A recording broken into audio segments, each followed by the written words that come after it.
Okay, so today we have come to the next topic, the next chapter, which is aggregate planning.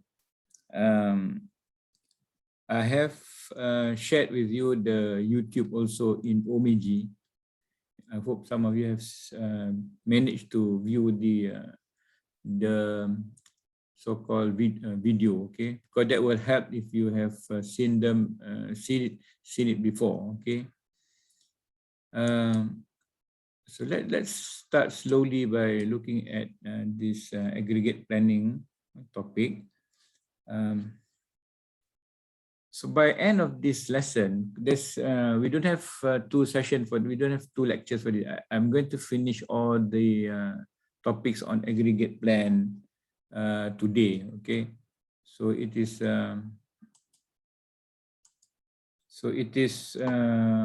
the whole day today. We're going to talk about aggregate planning, but we'll start with defining sales and operations planning, and I'll explain what aggregate planning is. Okay, and also identify the strategies for developing an aggregate plan.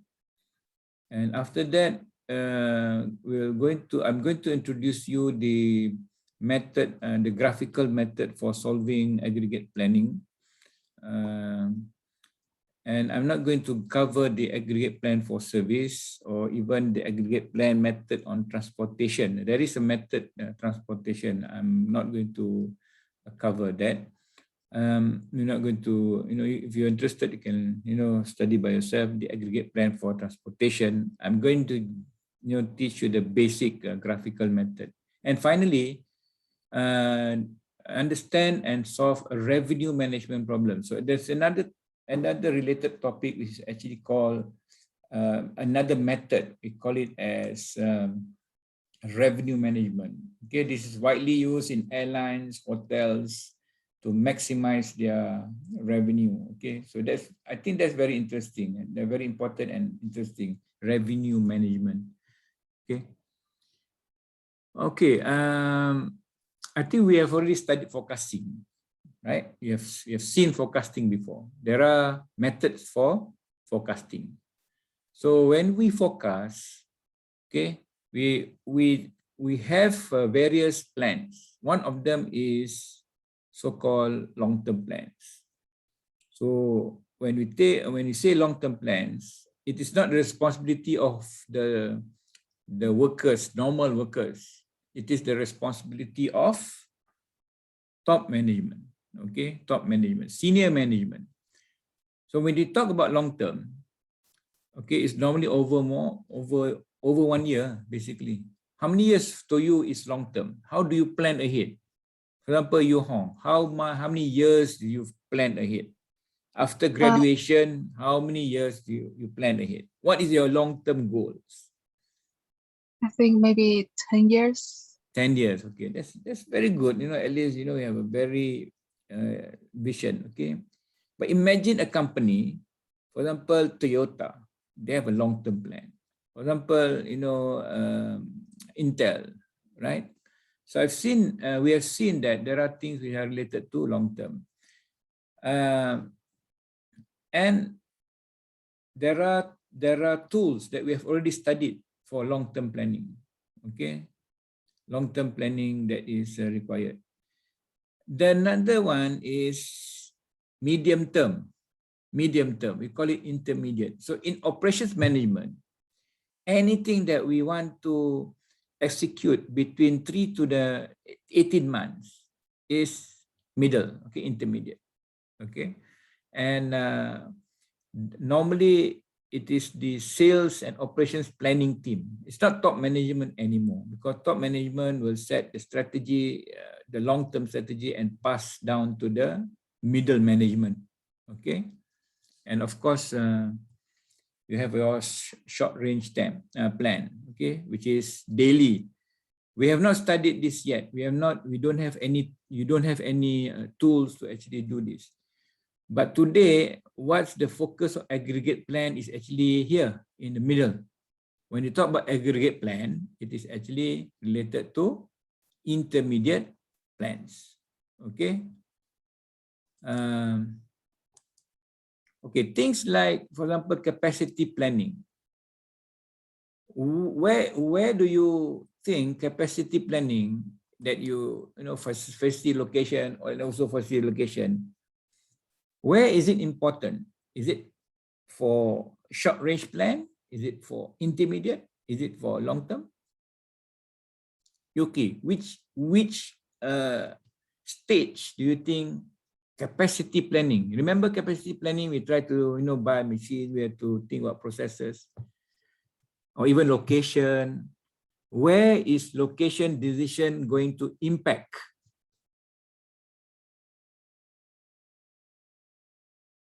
Where is location decision going to be useful? Which three of these? Either three of these, okay? Either one of these three.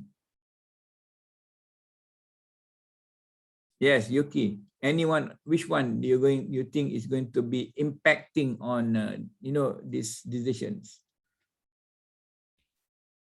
You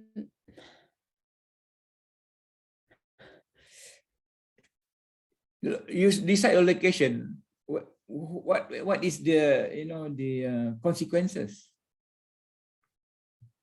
Or anyone else? Anyone can help Yuki? Anyone have an idea? Don't worry. No wrong. Wrong answer is okay. Don't be. It's okay. No, don't worry.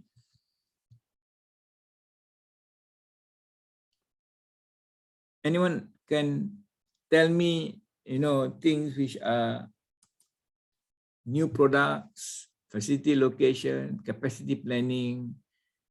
What are they used for?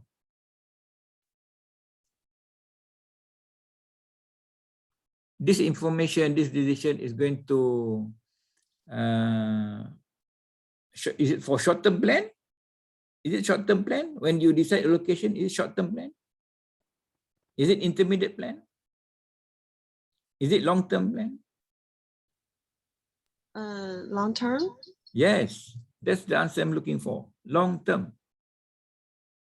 Long-term plan, new products, long-term plan. Facility location is long-term. Capacity planning is long-term. You're talking about how to, expand your capacity at long-term. But of course, capacity decisions can also be influenced by some strategies for intermediate plans, which is related to aggregate plan. So basically, in this planning process, okay, this is in the book also, you can see this. So this is the long range plan, capital investment. This is operations, this is the intermediate plan, and this is the short-term plan. So short-term are scheduling. So today, please focus on the middle, which is actually sales and operations planning, and also will result into aggregate plan. Okay. So this is the planning tasks and the time horizons. Now, so if I pick up on the sales and operations planning, so all this information, product decision, process planning, capacity, will be information which is gathered by sales and operations planning. Demand forecast is going to be gathered by sales and operations, even HR, human resource. Okay, so intermediate planning is initiated by sales and operations planning, and their job is to develop the aggregate plan for operations. Okay, their main task, their main job is to think about how to develop aggregate plan. Okay, so this sales and operations planning, they need coordination of demand forecast from different departments. They will get information by cross-functional teams, and they will determine which plans are feasible in the 3 to 18 months. Remember, intermediate is 3 to 18 months. For example, now after COVID, many companies are thinking about how to increase production, until in 1.5 years or even 2 years. Okay, but there are limitations. Okay, because in the short term, you cannot suddenly increase capacity within a short period of time. Okay, so you must make strategies which are relevant or suitable. Okay, or even provides warning when resources do not match expectation, and you use rolling forecast updated weekly or monthly. And I think many companies are actually struggling today after post-COVID, okay, trying to meet demand. Okay, so the output of sales and operation planning is aggregate plan. Okay, so what we're going to do today is focus on aggregate plan, right? So planning, you have long-term, intermediate, and then short term. We're not talking about short term, we're talking about intermediate. And intermediate is the responsibility of sales and operations planning. And the sales and operations planning must think about aggregate plan. Okay. Right. So what is an aggregate plan? What is an aggregate plan? What is aggregate? What is aggregate? Oh, what is aggregate? Actually, I'm searching for this. Okay, please search and tell me.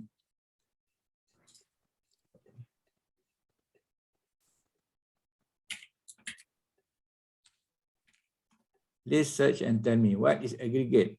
Anyone? Yu Hong, Ho, Yu Lin. It's a rush numerical simulation study. No, not this one.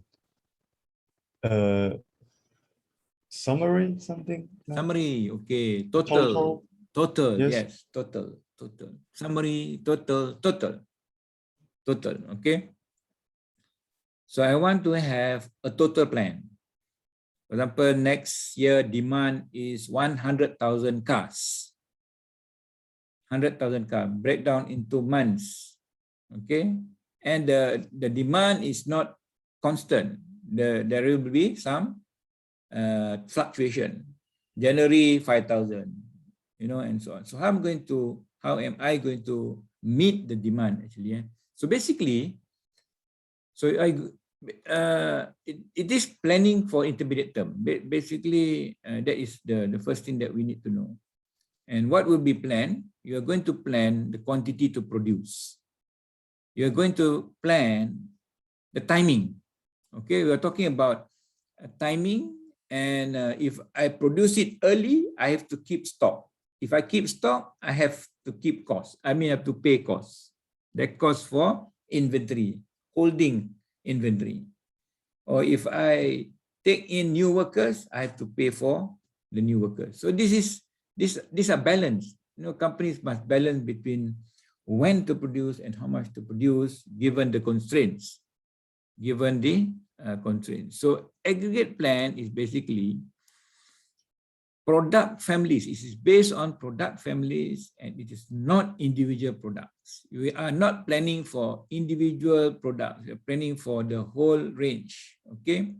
And the plans concerned with total for aggregate of the individual products within for example, Toyota produces not only mini car, but they also produce 4-door car sedan. They produce vans. They produce sport utility vehicles. So this is the family, the product families. But how we are going to actually, come up with strategies so that we can meet the demand. Okay, meet the demand. Okay, when we talk about aggregate planning, there's 4 requirements. Okay, can you tell me the requirements? It is somewhere in the slides as well as the textbook. What is the requirement for us to actually come up with the plan for manufacturing? It is consistent from sales to manufacturing to consumer, right? So you must have certain requirements for the plan to work. We cannot plan if there is a different understanding between sales and production, for example. So these are the requirements. Anyone, what's the first requirement?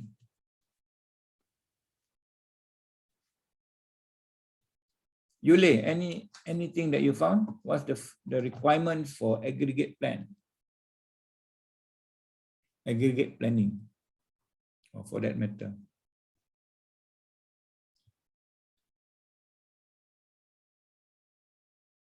Okay, I'm going to just tell you. Okay, the first is you must have a logical and common measurement of sales and output. For example, you cannot have sales telling the production that, oh, we need the bottles of mineral water, we need in terms of liters. We need 500 liters. Rather than we need 500 bottles of 1 liter.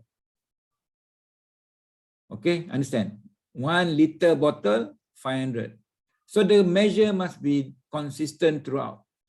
For example, you sell cars. You sell cars in terms of 1 car, 2 car, 3 cars. You don't sell in terms of, based on engines, for example. Okay, so the consistency in measurement of sales and output is very important. Secondly, you must have a forecast of the demand in aggregate. We must have this information.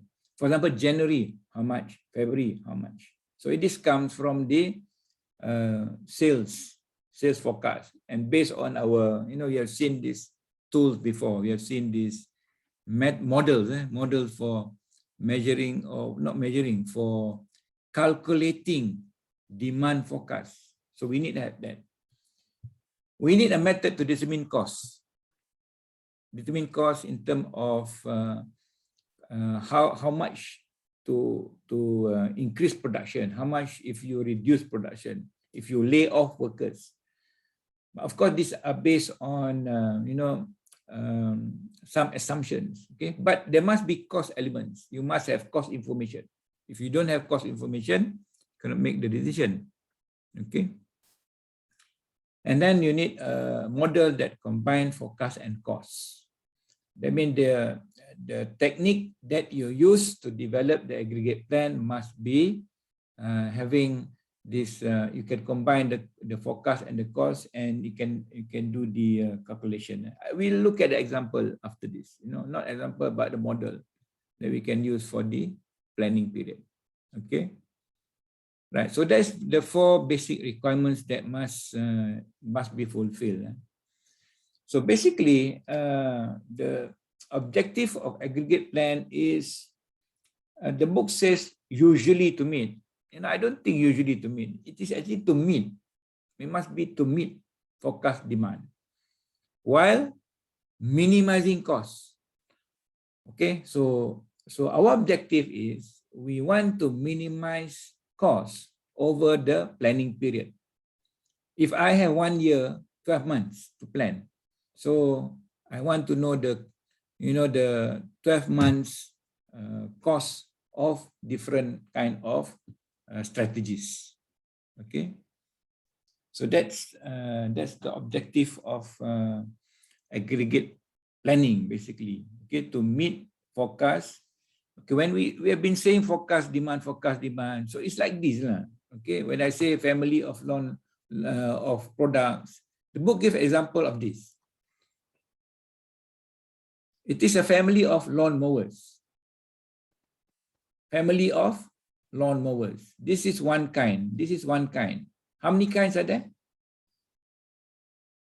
How many types of lawn mower? 6. 6. So 6 kind of lawn mowers. But at aggregate plan, I'm not talking about how many doors to produce, how many tires. If you see here, there are how many different types of tires: big tires, small tires, smaller tires. I'm not talking about that. I'm talking about the unit is one lawnmower. I don't care whether it is type A, type B, type C, type D, type F, I don't care. So this forecast is the total. For example, 150,000 in January is total lawnmower aggregate. So it doesn't matter whether it's 150, this is 10,000, this is 20,000. No, this is what is the forecast. The forecast is the aggregate forecast. So my job now is how can, I plan that I meet this demand. For example, in February, I can meet 120,000 demand. Okay. So I have to have my operations or my manufacturing achieve those demand. Okay. So it's not detailed into, specific models of the lawnmower, right? So that is what we are trying to achieve actually. And the process of breaking the plan down into greater detail is called disaggregation. And that's much more detail, basically, much more detail, but we're not going to go into disaggregation because disaggregation will result into master production schedule, which is short-term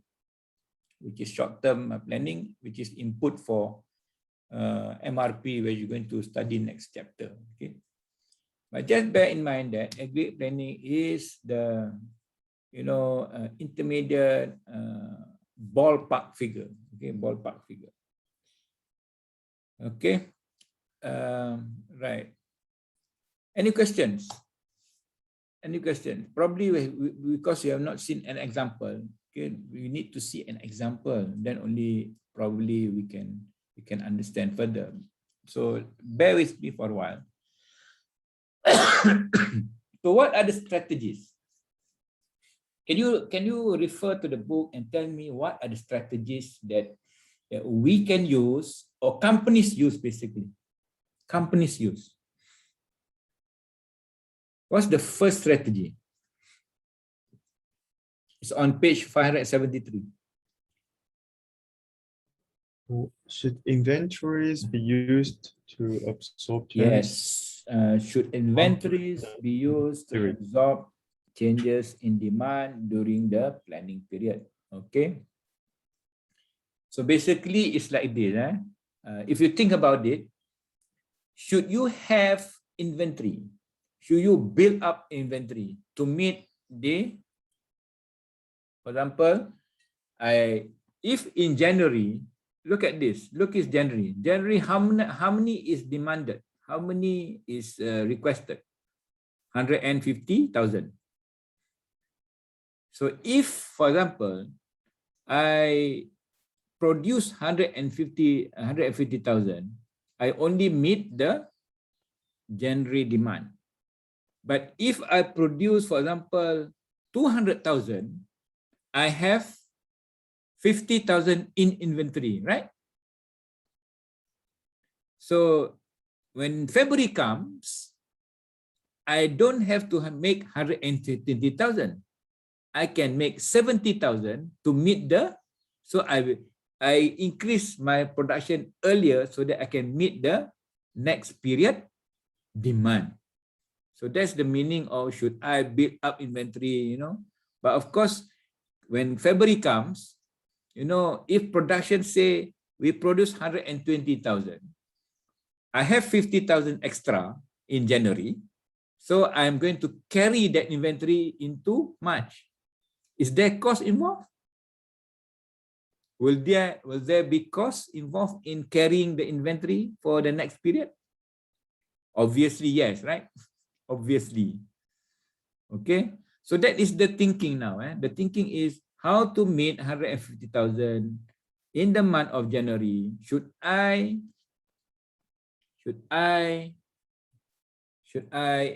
use inventories to absorb changes in demand? Okay. Okay, what's the next strategy, Yuli?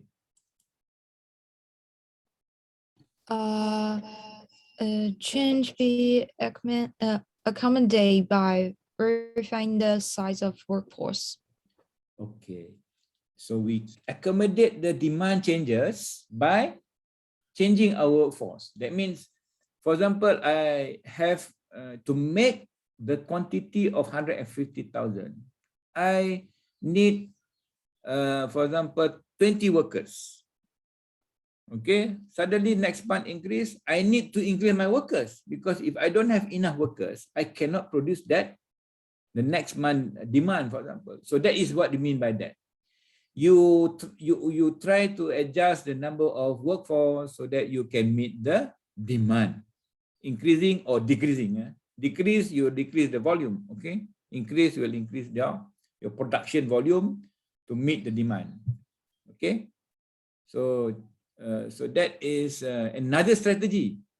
It doesn't mean that the company must use all these strategies. You know, it depends on the decision. So this decision is based on model that we are going to use costs. There are costs of taking new workers, cost of reducing workers. Okay, right. What are the strategies that we can use? The third one, Pangi.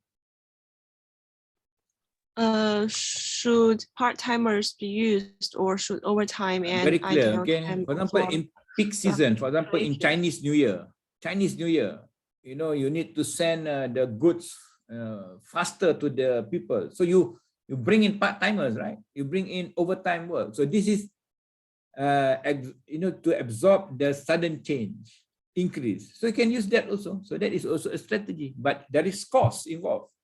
Okay. Number 3 and number 2 is quite similar. Number 3 and number 2 is quite similar. But only thing is, number 2 is probably the second one is taking workers and lay off workers. So this theoretically in companies, we don't do that. You know, for example, this month, take worker, train, and then next month we fire them, hire and fire. So theoretically is possible, but in practical probably it's going to be quite difficult. But you can use part-timers, you can use overtime, or you can use idle time to absorb changes. Okay. Or you use subcontractors. What's the meaning of subcontractors? What is subcontractor? Yu Hong, what is subcontractor? Is that outsourcing? Is that what?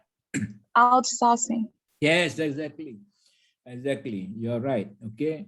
So if, for example, I have a strategy of having outsourcing, you know, if there is peak, you know, demand, I'm going to outsource. Or I have this strategy of, you know, having, you know, outsourcing companies that produce my product. Okay.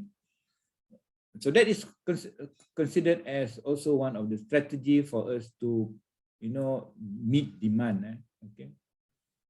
Or another way is actually using prices, or this is demand. When you say using prices and other factors to change influence demand, what do company do when they say use price to actually influence demand?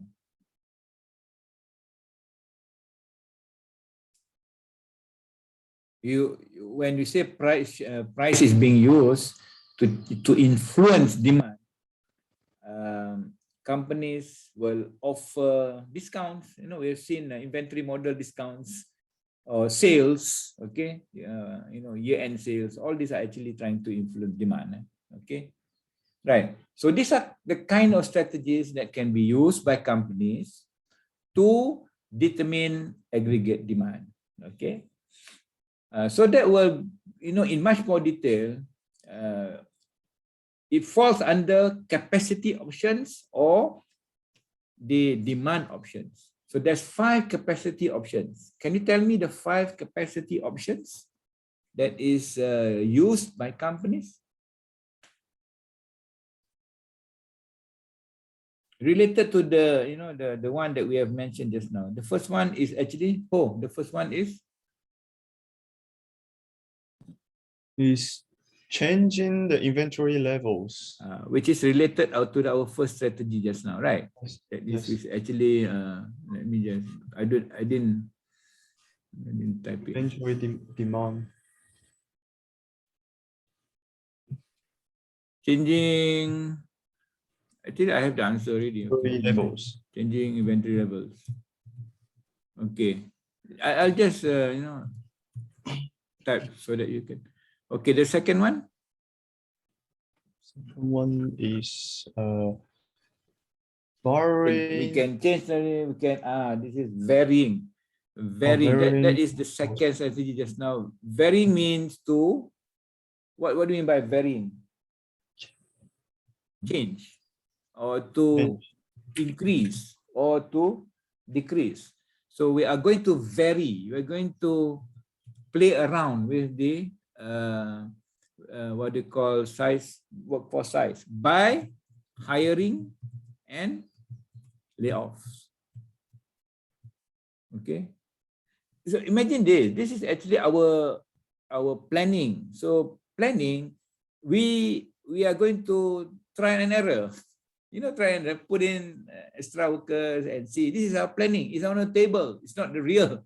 Okay, we are still on the planning. Okay, and then varying production rates. Does that mean the go. adaptation for? That means The adaptation for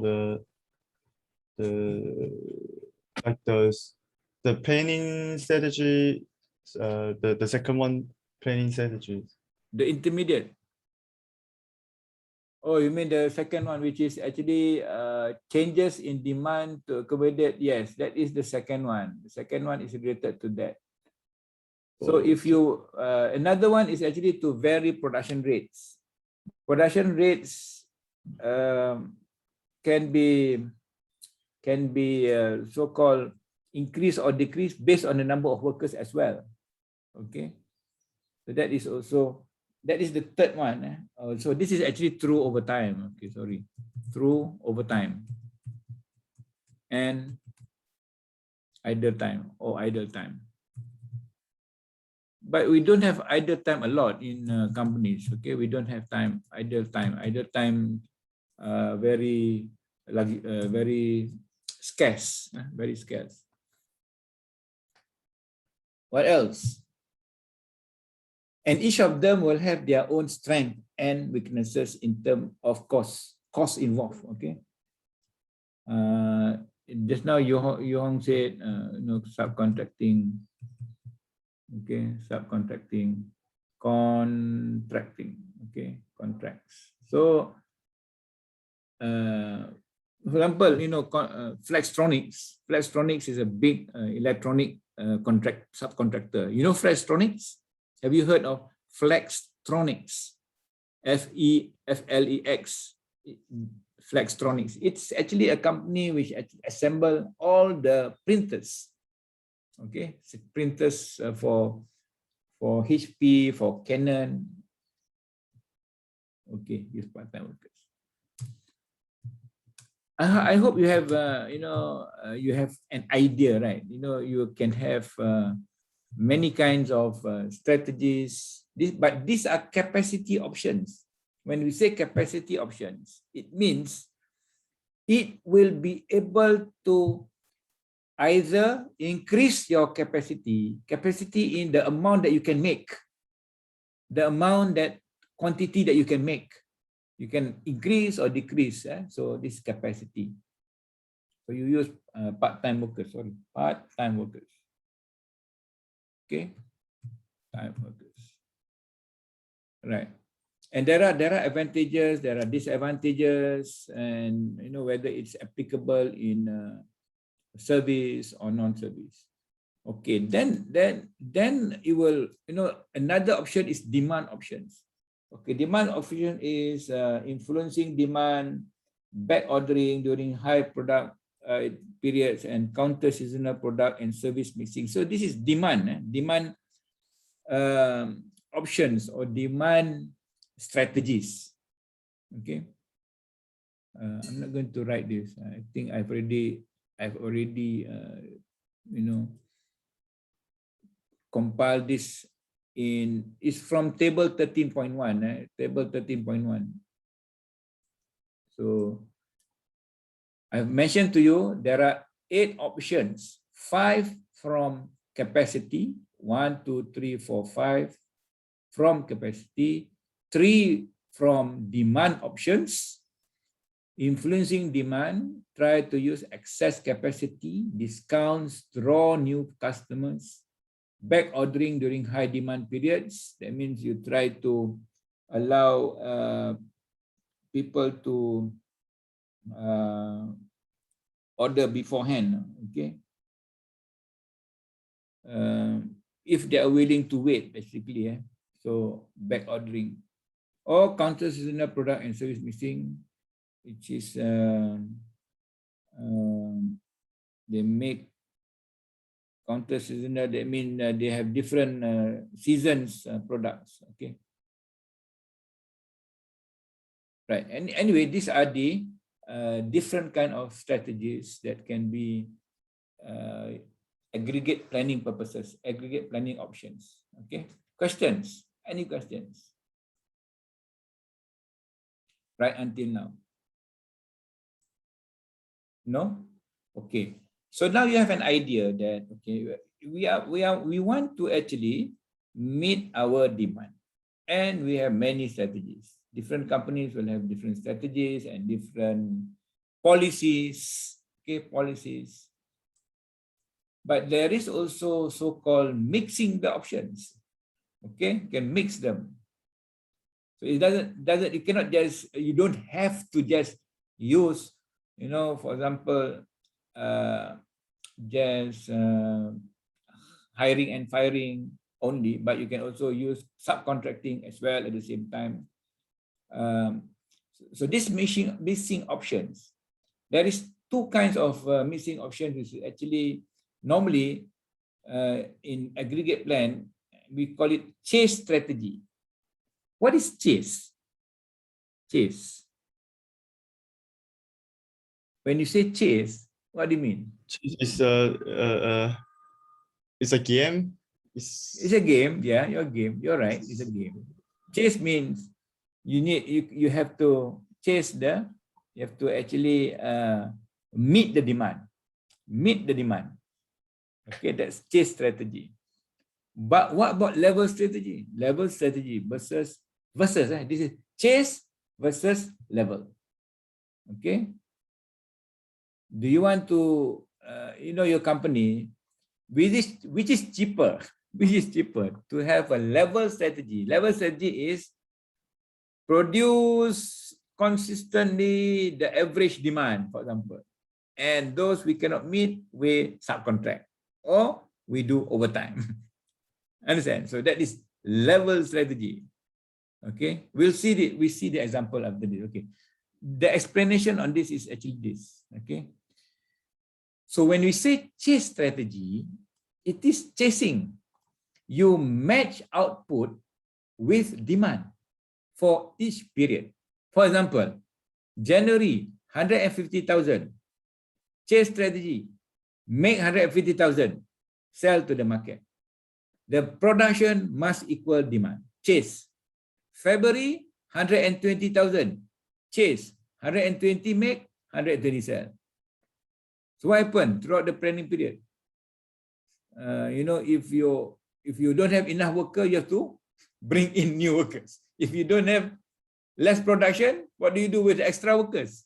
What do you do with the extra workers when production demand is low? Come back here. Okay, come back to this. Okay. So in January, chase strategy. Chase strategy, 150,000. Make 150,000. I have 50 workers. January. February, I only make 120,000. Okay, maybe I only work 10 days. Okay. So they just chase. Chase means you try to fulfill every period's demand. But level means, okay, let's find the average for this 9 months and make the average So during the period in which you are producing more, you keep the stock, so that the extra stock is used for the time which is, high, for example. So that's level strategy, average out, okay, or lowest demand, then you do subcontracting. Understand? So that is, we'll see the example. We will see the example of these so-called strategies, okay, strategies. So we have chase strategy and level strategy. Okay, so far, okay. So far, so good.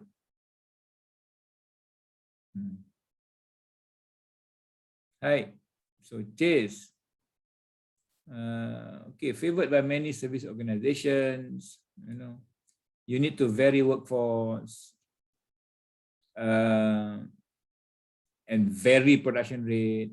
But in Toyota, we cannot use chase strategy, or automotive company cannot use chase strategy. Automotive company will die if they use a chase strategy. Okay, so that's why they use mostly Heijunka, okay, Heijunka level strategy. Nihongo de Heijunka level strategy.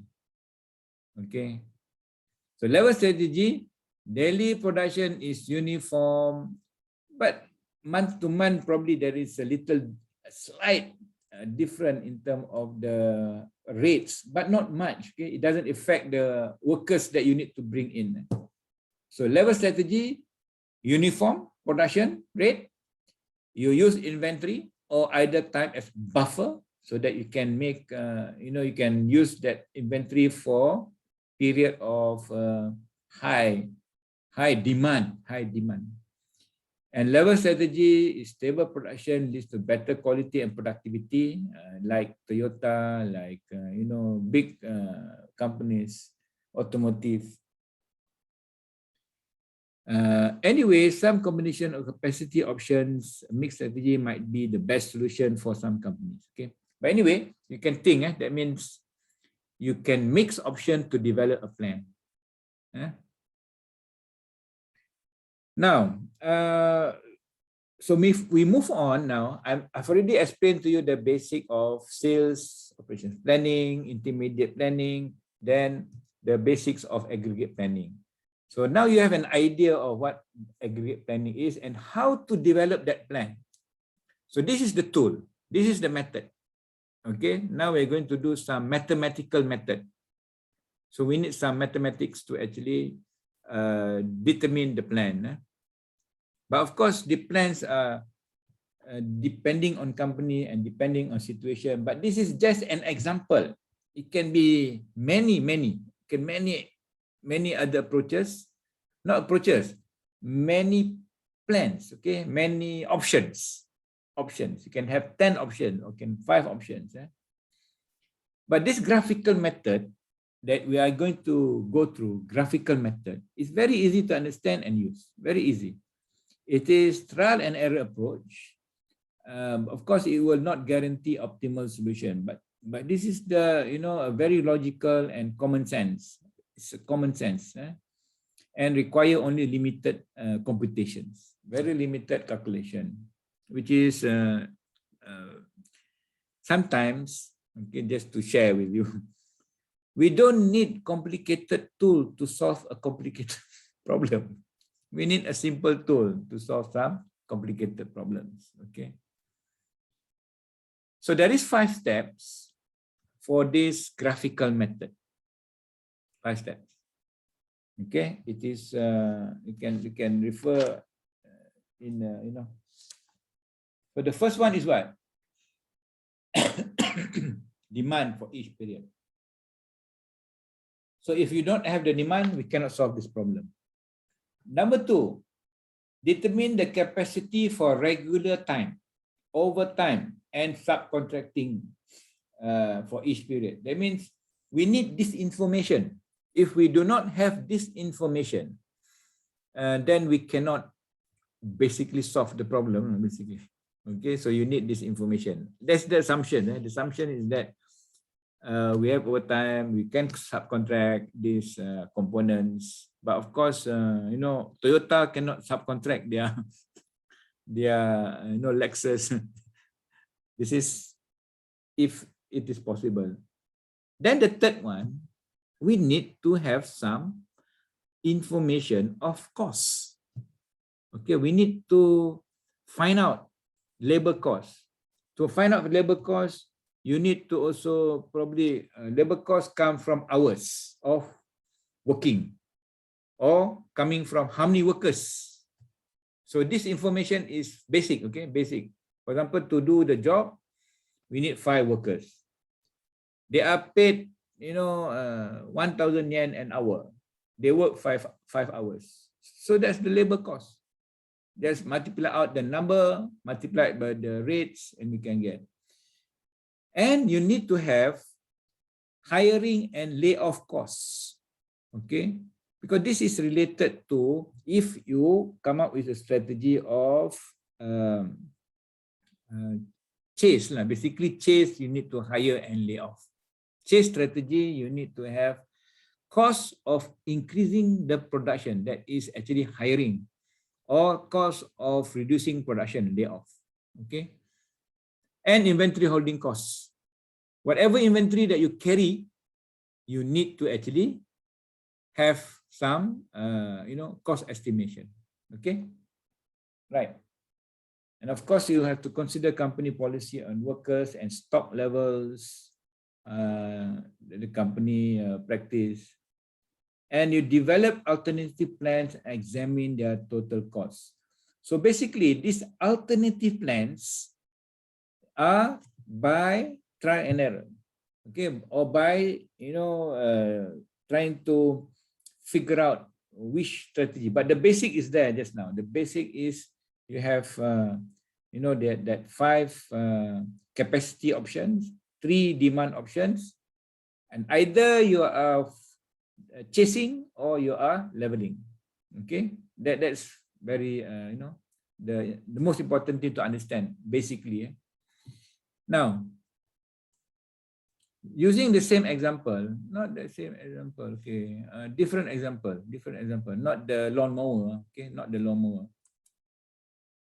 It is in the book. The example is in the book. So this manufacturer of roofing supplies has developed monthly forecast for a family of products. So the expected demand is given from January to June, 900, 700, and so on. And it is also giving the production days. How many days do they work in that month? So because February is shorter, they only work 18 days. So from the third column is actually the demand per day that is calculated. How do you calculate that? 900 divided by 2022. Okay, so 900 divided by 22, you get 41. So this is the so-called demand per day. Demand per day. So the lowest is 38, the highest is 57, right? And you can draw a graph, so you can plot daily and average demand to illustrate the nature of the aggregate planning problem. So first you compute the demand per day as shown just now, and then you draw a graph. Can you understand this graph? Okay, let's check whether you understand or not. So Yu Hong, you explain me the graph. You explain me this graph here, this graph. What can you understand from this graph?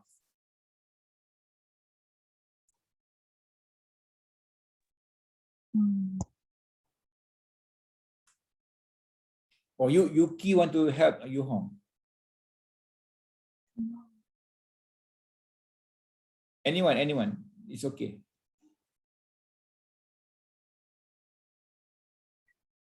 Kore wa nan desu ka? Kore wa Yongju January wa dono gurai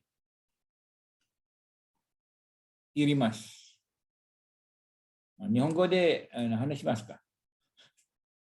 Nihongo de yoku wakarimasu desho? Kono graph wa nan desu ka? Kore nani? Kore production rate. Yongju 영주 이치 되죠? 영주 이치 되죠? 페브리와 フェブリは39、 39でしょ。はい。マーチは38、はいはい。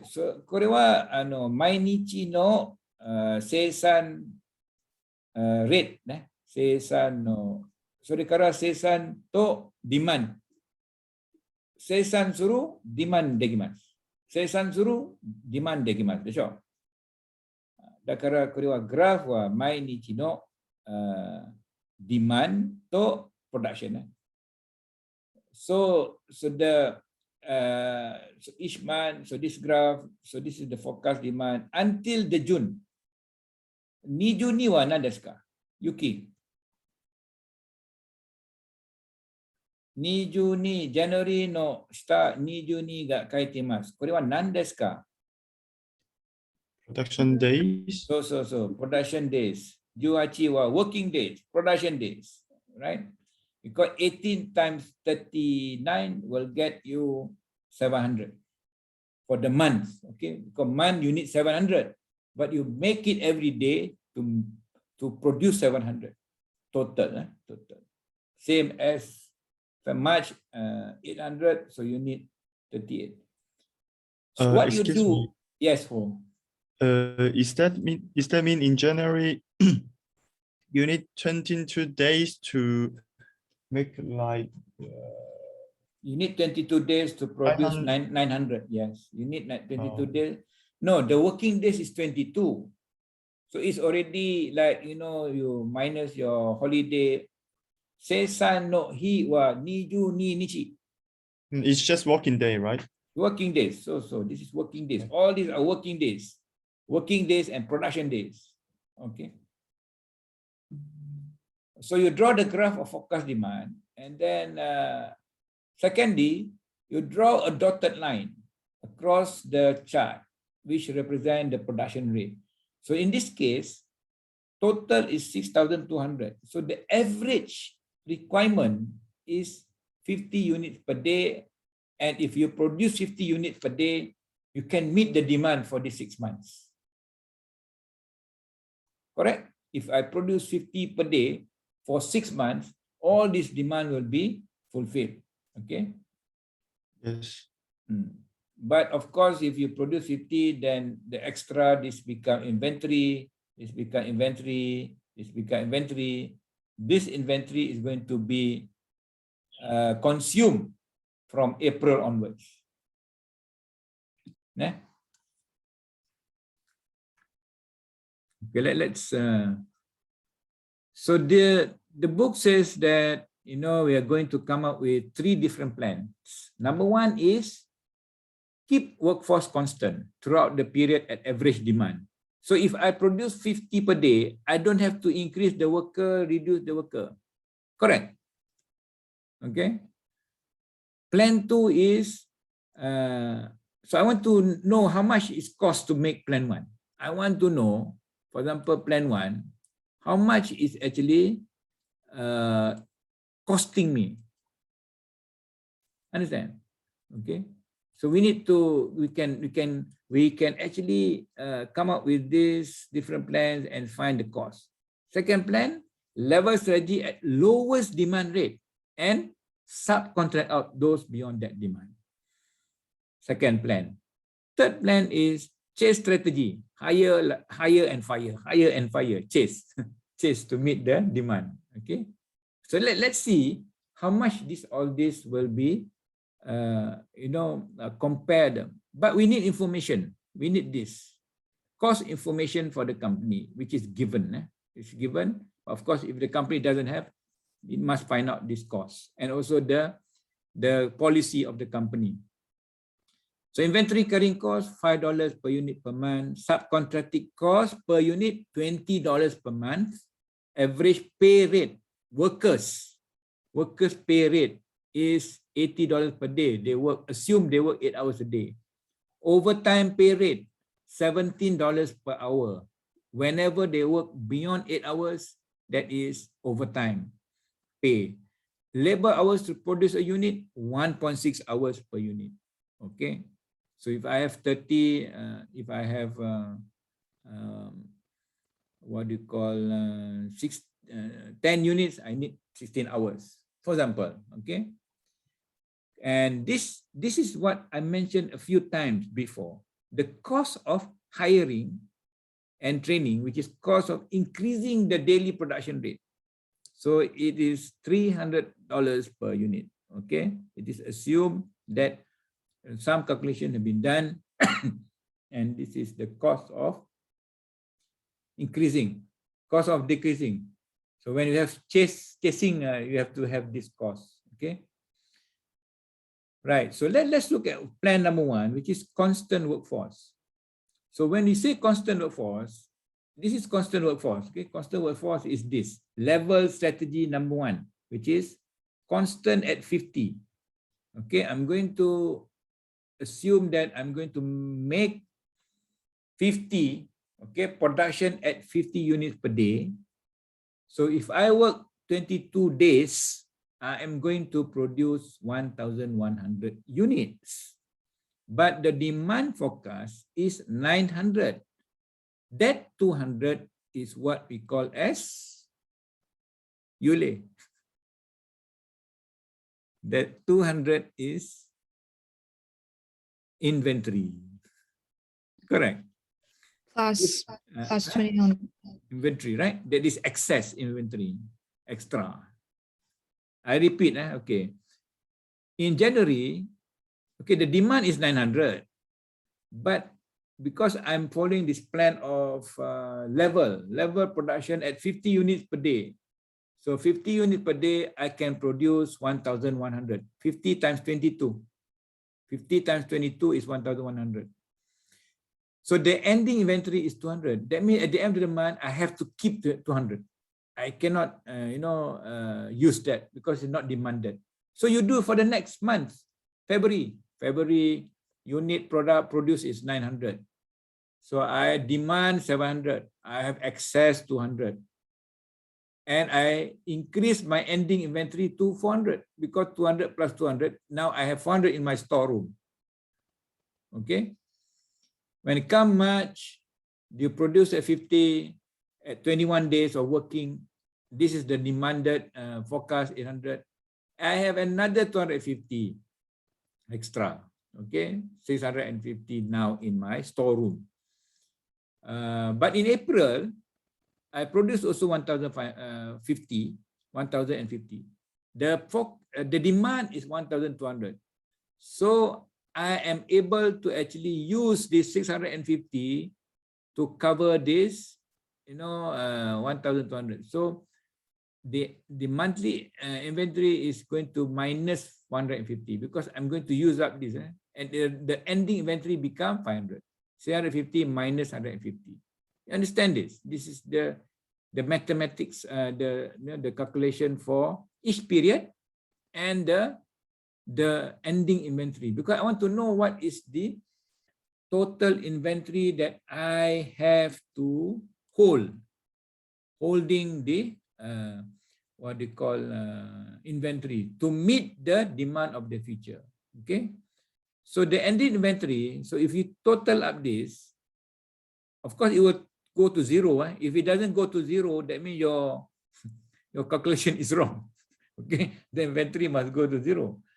But the total inventory that you have carry, okay, is 1,850. Ending inventory for each month, okay, 1,850. So the total units carried from one month to another is 1,050. The workforce required to produce 50 units per day is 10 workers. Then we can calculate this plan 1. Plan 1 will cost us $108,450, which is coming from the inventory, coming from the regular time labor. Okay, 10 workers times 80 times 124 days. Okay, because producing at 50 workers, 50 units will require 10 workers. There is an explanation, somewhere in the example. Okay, let me just find out. Okay, each unit require 1.6 labor hours to produce. Each worker can make 5 units in 8-hour day. Therefore, to produce 50 units, 10 workers are needed, somewhere in the middle of, the example shown here, okay? So if one unit require 1.6 hours, one worker 8 hours working produce 5 units. So we need 10 workers to produce that 50 unit demand, 50 unit production rate. Okay. But anyway, the total cost is 108,000 for this plan 1. Now, plan 2 was produced in-house at the lowest, at this minimum demand, 38. Minimum demand was non-deska. Donogurai. Much Sanju Hachi Dai ka. Sanju Hachi Dai. Okay. Dakara Sanju Hachi Dai Dake. So this is the level. Kono demand how doyate, how to meet this. So it says subcontract. Okay.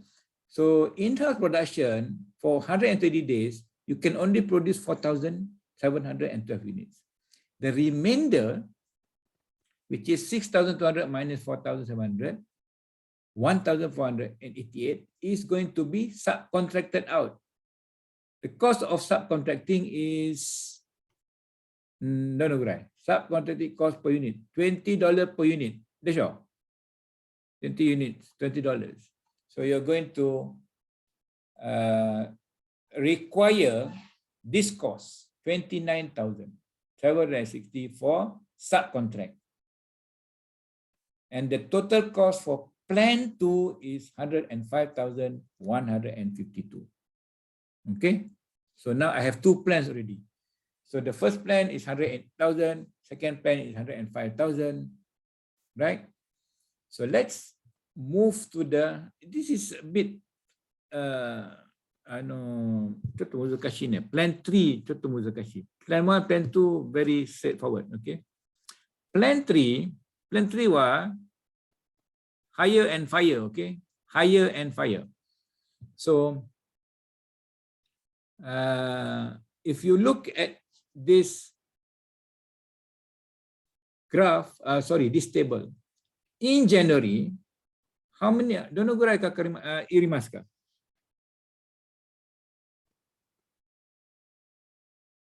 How many is demand? What is the demand? It's 900 and It's 900. Exactly, it's 900. it's 900 units in January. This is plan 3. Plan 3 means hire and fire. Hire and fire. So hire and fire, cost of increasing is 300. Cost of reducing is 600. Not layout, sorry, it's layoff. It's not layout, it's layoff. Layoff means to retrench, okay? So if you read this table, production rate is 41. So the basic production cost is demand times unit per hour times rate per hour. Okay, this is basically labor cost. Labor cost. So the labor cost for producing 900 chase means exactly. You don't want extra, you don't want less. You make exactly. To make exactly, you make 41, per day for January. And there is no cost for hiring or firing because it's the first month. Okay, the first month. So the total cost is 14,400 for January. You go to February. When you go to February, your demand is 700. That can be achieved by making 39 per day. Making 39 per day. Okay. The basic production cost is the demand multiplied by the units per hour and then multiplied by the $10 per hour, okay? Which is 11,200. There is no cost of increasing production, but there is a cost for what?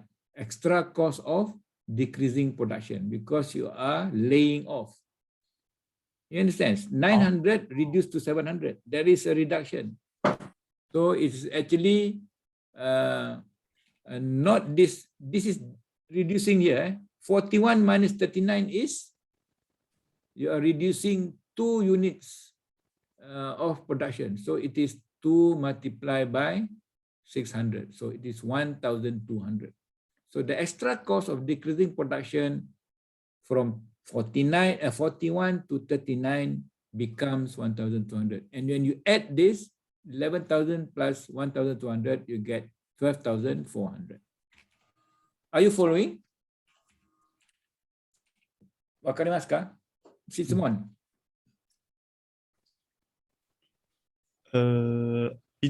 In February, excuse me, I have a Yes. question. In February, in February, the extra cost of decreasing production it means like in January you to Generally, finish 9. you are making at 41 per day. Yes. Yes. Now in February, because of the demand is low, you cannot continue making at 41, because if you make 41, you're going to produce more. So you reduce to 39. When you reduce to 39, the delta, the change is 2.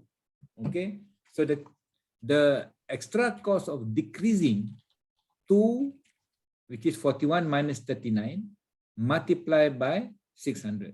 Okay, that is the cost of reducing production. So this cost of decreasing production is because of the surplus labor, right? The extra labor. Lay off. You have to lay off, or you have to surplus labor. Yes, you have to. That's cost of keeping that labor, which is unproductive. So lay off cost. It says here, if you read here, lay off cost. Lay off means to fire. To fire people, yeah. Fire people, yes, fire. But if you see here, from 39 to 38 is also reducing 1. But from 38 to 57, you're not reducing, you are increasing. So the amount of increase is 19. You see here 19? Yes. 19.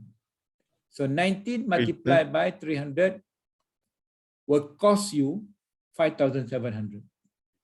So increasing from one period to another period. It's not from the beginning, but it's from March to April, April to May, May to June. So it is according to the periods change from one previous month to the next month. So that's why he's 19 here, 11 is here. 11 comes from 57, increase to 68.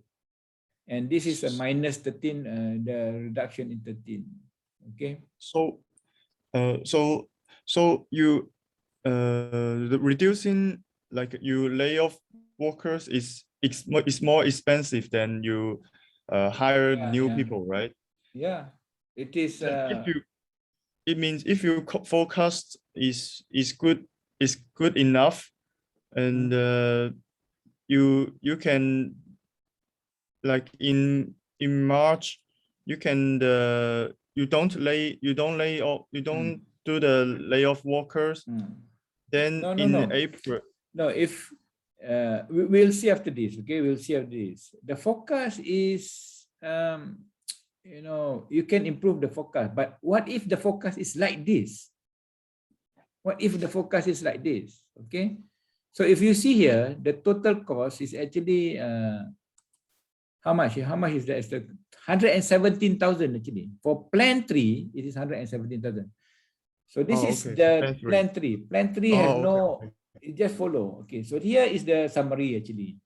Okay. So from plan 1, this is the inventory cost. Plan 3 doesn't have any inventory cost. Doesn't. It's chase strategy. Chase. You just meet the demand. But meeting the demand is the most costliest. Okay, so you have to choose the propose for the intermediate aggregate plan. Okay.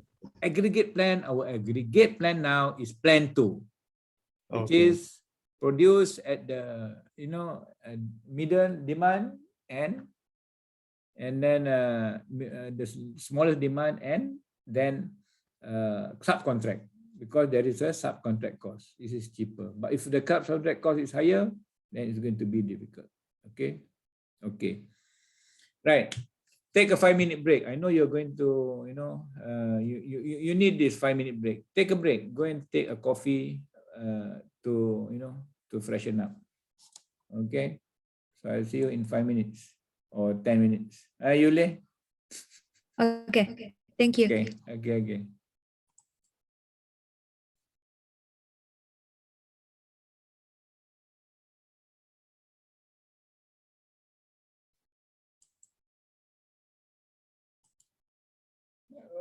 Okay. Right. We were already in aggregate planning. I hope you can review back, and it's quite straightforward because you're going to, at the end of the day, we want to determine the plan. Which plan gives us the cheapest? Okay, Yohong, 大丈夫ですか? 私、日本語か? 日本語で教えますか? 大丈夫か? でも私の日本語はたくさんの言葉わからないよ。English is good. It's Okay. Now, the next topic is revenue management. Okay, revenue management. So you need to, I'm just going to introduce to you, and also your case study is on revenue management. Very simple revenue management problem. Okay. So when we, there is a kind of aggregate plan, but it's not really aggregate plan. It has actually become the scheduling. Okay. It is focused on demand management. How we manage demand. So we use revenue management or yield management. How to increase yield, right? So revenue management tool, okay, is a capacity decision that determine allocation of resources to maximize revenue or yield, right? It's not much of capacity management, but it is actually, you decide which will give you the highest profit, basically. Revenue and profit. Okay, the idea is to have multiple prices for airline seats, for hotel rooms. Okay, your weekend rates, right? And that's why it's very popular. Before COVID, have you heard of AirAsia? Have you heard of AirAsia airline? AirAsia. Yes. So how much do you pay for a flight from Haneda to KL? Depend on when you book the flight. Someone beside you may be paying half the price than you. Okay, that is revenue management. That is how airlines, hotels offer customers pricing. Okay, so multiple prices are being determined to actually maximize their revenue. Especially an organization that have perishable inventory. Perishable means if you don't sell that seat or you don't sell that hotel room, it's zero. Your variable cost is very low. Okay, if you can sell it, you get some money rather than get zero money. Okay, no money. So for car rental, for electrical utilities, so yield management or revenue management is going to be effective. It is allocating resources to customers at prices that will maximize revenue. So they're playing with prices. So certain percentage of their capacity is going to be sold at certain price. Okay, especially because demand fluctuates. Airline industry or hotel industry, it is very, very highly taken up during holidays. Holidays or school holidays. Okay. So demand fluctuates, and then capacity is relatively fixed, and demand can be segmented. Okay, and variable costs are low, especially like hotels, and fixed costs are high. Now we straight go to the example given in the book, which is actually hotel. Okay, this is a hotel that charge one set price for its room, 150 nights. So you see, this is traditional hotel, just one rate. But now you have booking.com, you have Agoda, and so Traveloka, all this. So the variable cost is low. Okay, management believe the cleaning and so forth are $15 per room. So this is the variable cost per room. Sales average 50 rooms per night, and net sales are 6,000 per night with a single price point. That means if you use a single price point, so this is the single price point. Can you see this? When we analyze pricing from the perspective of revenue management, so we see here, they only have 50% occupancy. 50% times 150 is 6,750. So this at this price minus variable cost 15, 150 minus 15, which is our contribution. Okay, so this is our revenue. This portion up here, we call it pass up contribution. Potential customers exist who are willing to pay more than the $15 very cost, but not 150. So maybe you can cover more, variable cost. So this is pass up contribution. This is money left on the table. Customers who paid 50 were actually willing to pay more for the room. Okay, so in revenue management, so this is one price level. If I set at two price level, okay, imagine that I now have two pricing. One is at 100 price 1, and 200 price 2, and it is estimated that 30 room, because if you have cheaper, then your occupancy will be higher. So 30 multiplied by at the 100 price rate, and the other 30 at 200. So using revenue management software, there are many revenue management software widely available. But in this case, there's a simple illustration. So the total dollar contribution is the first price, which is the 100, 30 rooms plus the second price at 30 rooms. Okay, so we'll get a higher revenue, 8,100 versus 6,000. So this is two price levels. A two price level will give you additional how much? 6,750, 8,100 minus so 2,550. Okay, it says that revenue management has increased contribution to 8,100, 2,500 from 100, and 5,000. Sorry, it is actually, let me, how much is 8,100 minus 6,750?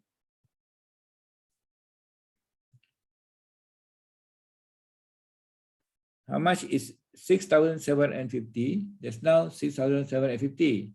Now 8,100. What is the difference in terms of revenue? $1,350 additional revenue by having a two pricing strategy. So airline industry, they have maybe 50 prices. 50. Have you heard of, in AirAsia, they pay $1 to get a seat? Have you heard of that? Sales, yeah, the cheapest one. Yeah. In AirAsia, sometimes some of my friends, they go in early, this is sale. $1 ticket from Kuala Lumpur is a internal flight from Johor going to north part of Malaysia. RM1. So they're being subsidized by us extra. Okay, do you understand this concept? It's very simple concept. Okay, now before you go, okay, we have 10 minutes. What if the hotel develops a third pricing strategy and can sell half of the $100 room at the increased rate? What is the contribution? Okay, so they develop a third pricing strategy of 150. Okay, and they can sell half of that $100 rooms at that rate. Okay, so what is the contribution now? just press your calculator and what price times how many, okay, what is the contribution? Anyone? Oh, I'll give you 5 minutes to just press your calculator and see how much you get. What is the contribution?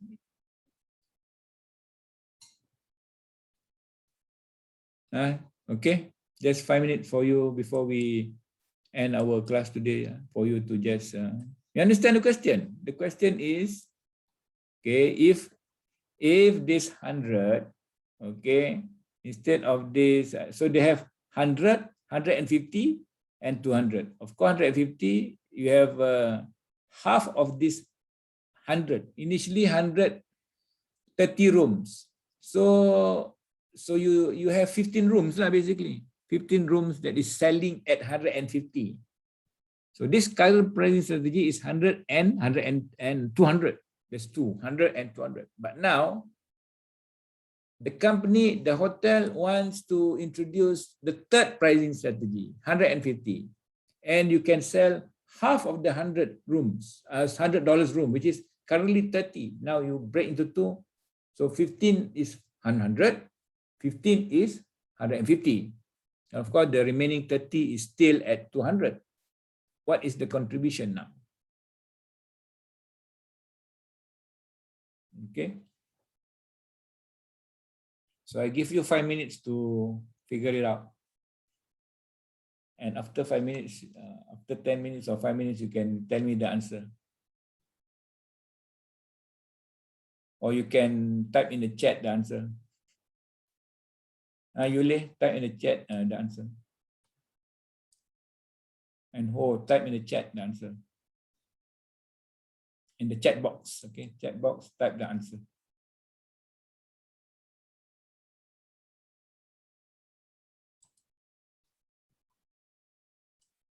Si Simon, wakarimasu?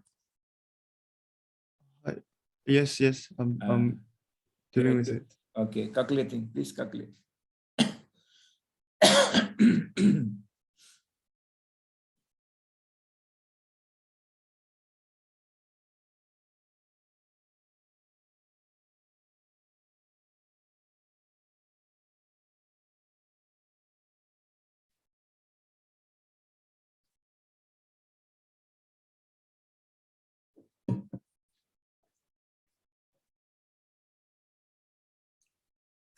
Oh, Yule, someone with you? Are you with someone? Wangi. Yeah, I was one. Wangi, hai, da丈夫よ。Wangi はどこで？はい、ここか。Your apartment か。Yes, our apartment are near with each other. はい。Okay.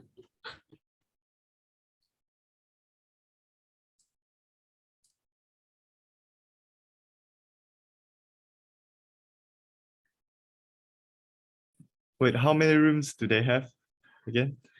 They have this. Okay, I'll show you this. Okay, so you have they have this. Oh, okay. I have the It's 30 rooms and 30 rooms. They don't increase this now. 16 it's rooms, still, right? It's 15 rooms for 100, 15 rooms for 150, 30 rooms for okay. that 200. For 200, right? 30 for 200. 15 for the 100 and 150.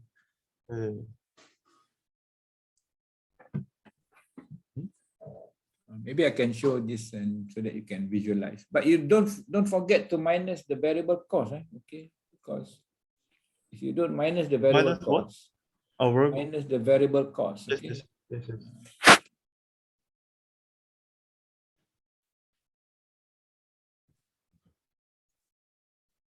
15, right? Mm-hmm.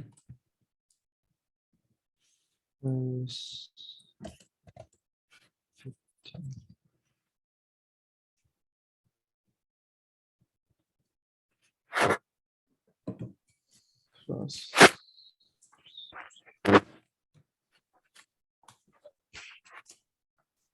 -50.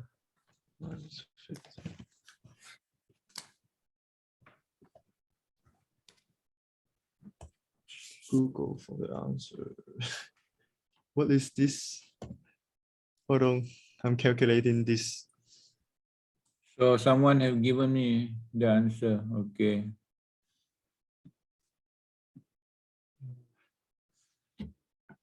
It's my phone. Don't send to everyone, send to me. Oh, okay. Sorry. All of you, send to me, don't send to everyone. Because if you send to everyone, then everyone can see the answer. But I think Okay. now everyone know the answer. Oh. But you can check, okay? Who has given some hints? Yeah, okay. Yeah, you're right, okay? Oh, you're right.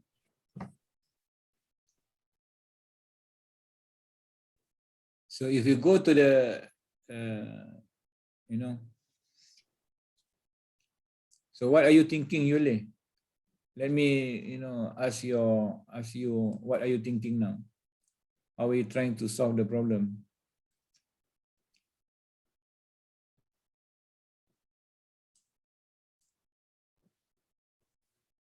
So how you think, you imagine this, airline companies, they really know, the demand because they use the software. This is just the basic theory behind the software. But the software can pick up, the demand and where the demand. That's why when you click onto that's trying to inquire, they will send back you message. Okay, do you want this seat or not? Do you want to book or not? And the next time they prompt you, and tell you, okay, now the price has increased. So they are playing with this what they call maximizing revenue, okay, by giving different prices. And this is being done continuously. It's not being done like just every hour or 2 hours. No, they continually collect the data. And today we have internet, everything is actually, just key in, and we have You can, yes. data for consumers. Every information is open. Yeah, every information is open, and it's they are maximize profit. Really maximizing profit. Okay, so everyone got the answer? No, I haven't seen the how many one was okay. Please type on the chat to me directly, to me, the answer. Just the answer is also okay. What answer you found? Just type there.